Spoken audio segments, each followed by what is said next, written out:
ரீசெண்டா அமெரிக்காவோட president Trump H1B விசாவுடைய ஃபீஸை இன்க்ரீஸ் பண்ண போறதா சொல்லியிருக்காரு. அதுவும் 1 மடங்கு 2 மடங்கு இல்ல, கிட்டத்தட்ட 25 மடங்கு இன்க்ரீஸ் பண்ண போறதா சொல்லியிருக்காரு. அதனால இந்தியாவுக்கு என்ன பாதிப்பு, அமெரிக்கால வேலை செய்யக்கூடிய இந்தியர்களுக்கு என்ன பாதிப்பு, H1B விசானா என்னங்கிறத பத்தி இந்த வீடியோல பார்க்கலாம். அமெரிக்கால 2 வகையான விசாவை தான் மேஜரான விசாவா இஷ்யூ பண்றாங்க. அதுல ஒன்னு பெர்மனன்ட் ரெசிடென்சி விசா, இன்னொன்னு temporary residency visa. Permanent residency visa அதாவது கிரீன் கார்டு எடுத்தவங்க அமெரிக்காவோட சிட்டிசனாவே கன்சிடர் பண்ணப்படுவாங்க. அதனால அவங்களுக்கு எந்த ஒரு ப்ராப்ளமும் இல்ல. இதுவே H1B விசாங்கிறது ஒரு டெம்பரரி விசா. இந்த விசாவோட வேலிடிட்டியே 3 வருஷமா, டோட்டலா 6 இயர் வேலிடிட்டி தான்.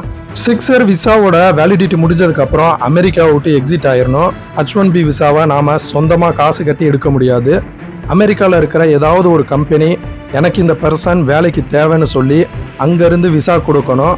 இந்த விசாவோட ஃபீஸ் ஸ்டார்டிங்ல $1500 $4500 தான் இருந்தது. ஆனா இப்ப ட்ரம்ப்புடைய கவர்மெண்ட் இந்த விசாவோட ஃபீஸை $1,00,000 இன்க்ரீஸ் பண்ணியிருக்காங்க. $1,00,000 கிட்டத்தட்ட நம்ம ஊரு காசுக்கு 90 லட்சம் ரூபாய்.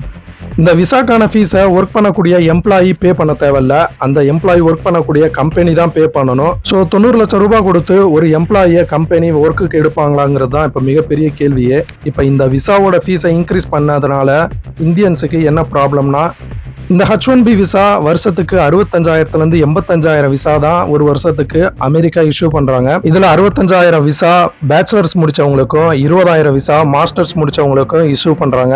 இந்த 85,000 விசாவுல கிட்டத்தட்ட 70% விசா மோஸ்ட்லி இந்தியன்ஸ் தான் ஒர்க் பண்றாங்க.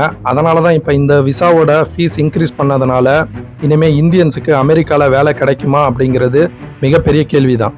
இந்த விசாவோட ஃபீஸை ட்ரம்ப் இன்க்ரீஸ் பண்றதுக்கு நிறைய காரணம் இருக்கு. அதுல முக்கியமான காரணம் இந்தியாவுக்கு செக் வைக்கிறது தான்.